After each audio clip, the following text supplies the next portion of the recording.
Hello everyone, I'm BC Begley, and these are your news headlines for October the 6th of 2022. U.S. splashes $290 million on anti-radiation drugs after Putin ups nuclear threats.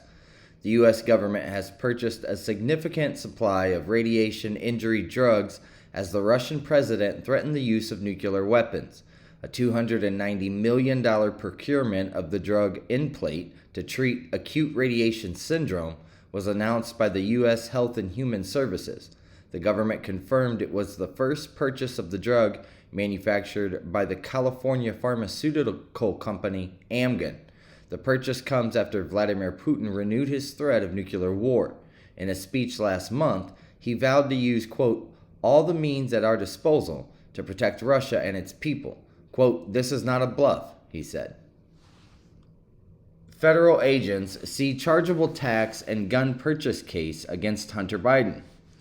Federal agents investigating President Biden's son Hunter have gathered what they believe are sufficient evidence to charge him with tax crimes and a false statement related to a gun purchase, according to people familiar with the case. The next step is for the U.S. Attorney in Delaware, a Trump administration holdover, to decide on whether to file such charges. The investigation into Hunter Biden began back in 2018 and became a central focus for then-President Donald Trump during his unsuccessful 2020 re-election effort. Initially, the investigation centered around Hunter Biden's finances related to overseas business ties and consulting work. Over time, investigators with multiple agencies focused closely on whether he did not report all of his income and whether he lied on gun purchase paperwork back in 2018, according to the people familiar with the situation, who also spoke on the condition of anonymity to discuss an ongoing case. North Korea flies warplanes near South Korea after missile launches. North Korea flew 12 warplanes near its border with South Korea on Thursday, prompting the South to scramble 30 military aircraft in response, Seoul officials said. The highly unusual incident came hours after North Korea fired 2 ballistic missiles into the sea in its 6th round of missile tests in less than 2 weeks. 8 North Korean fighter jets and 4 bombers flew in formation and were believed to have conducted air-to-surface firing drills, Seoul's Korea's military said. The military said South Korea responded by scrambling 30 fighter jets and other warplanes, though they didn't engage in any clash with the North Korean aircraft. U.S. tourists smashed ancient Roman sculptures at the Vatican, authorities say. Police detained an American tourist at the Vatican Museum after he disfigured 2 ancient Roman sculptures by hurling them to the floor, authorities said on Thursday. The man toppled the artwork on Wednesday at the Cairo Monte Museum, which is part of the Vatican Museums and home to one of the most important collections of Roman portrait busts. Italian newspapers reported that the man grew angry because he was not allowed to see the Pope. A representative for the Vatican Museums told the Washington Post that the man's motive was unclear. Las Vegas stabbings. 2 people are dead and 8 others are injured after a man stabs a group of showgirls outside a casino on the Strip. 2 people are dead and 6 other people are wounded after a suspect reportedly stabbed a group of showgirls outside an iconic casino strip in Las Vegas. The violent attacks unfolded near the Wynn Casino and Resorts World Casino on the Las Vegas Strip on Thursday morning. Las Vegas Metro Police responded to the reports of a series of stabbings occurring on Las Vegas Boulevard just after 11:30 a.m. local time.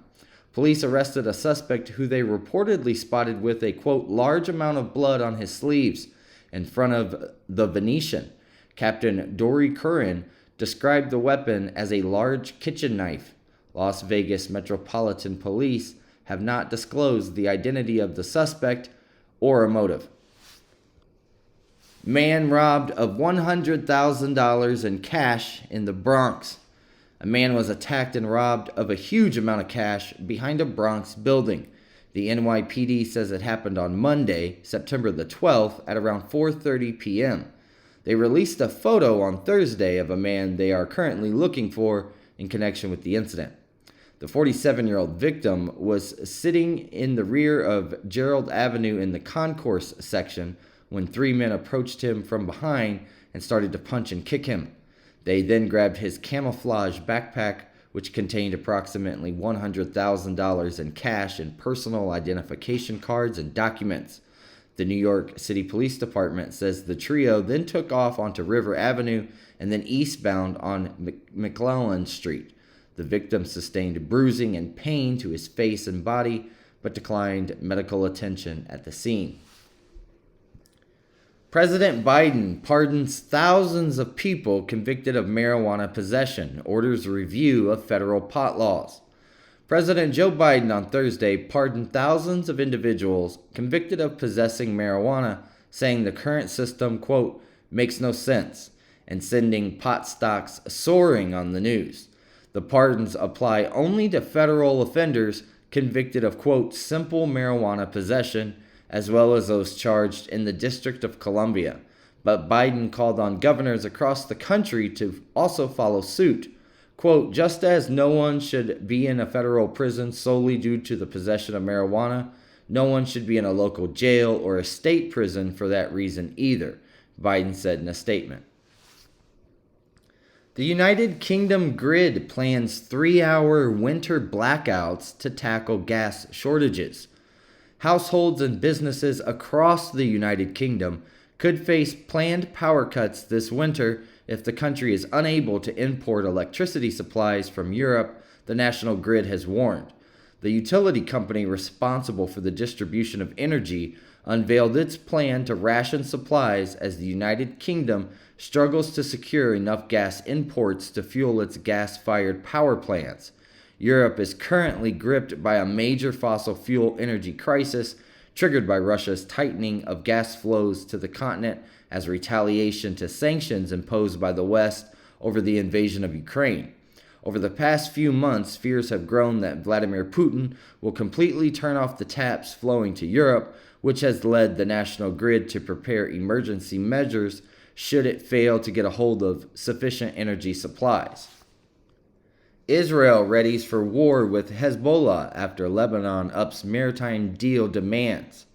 Israel is preparing for a possible confrontation with Hezbollah after rejecting increasing demands from Lebanon in maritime border talks on Thursday. Defense Minister Benny Gantz instructed the defense establishment to, quote, prepare for any scenario in which tensions increase the northern arena, including defense and offensive readiness.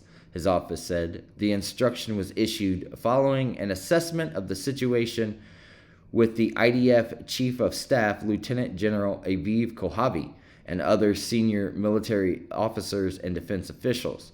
Shortly afterwards, the Security Cabinet authorized Prime Minister Yair Lapid, Gantz, and alternate Prime Minister Naftali Bennett to take decisions if there were to be an escalation in the north. Gantz warned that Israel will defend its infrastructure regardless of the outcome of the negotiations. More than 30, mostly children, are dead in a mass shooting at a Thailand child care center. A former police officer killed at least 24 children and 11 adults in a gun and knife attack that began at a child care center in Thailand on Thursday, authorities said. The assailant fled the first scene, shooting from his car as he drove home, before killing his wife and his own child and then taking his own life. Photos and videos posted online of the daycare showed the floor of one room was smeared with blood and sleeping mats scattered about. Alphabet pictures and other colorful decorations adorned the walls. Authorities identified the assailant as a former police officer and said he entered the child care center after noon in the northeastern Thai town. 22 children and 2 adults were killed in the building before the assailant fled, according to a police statement. But he continued to shoot people from his car, the police major general told the Associated Press. And those are your news headlines for October the 6th of 2022.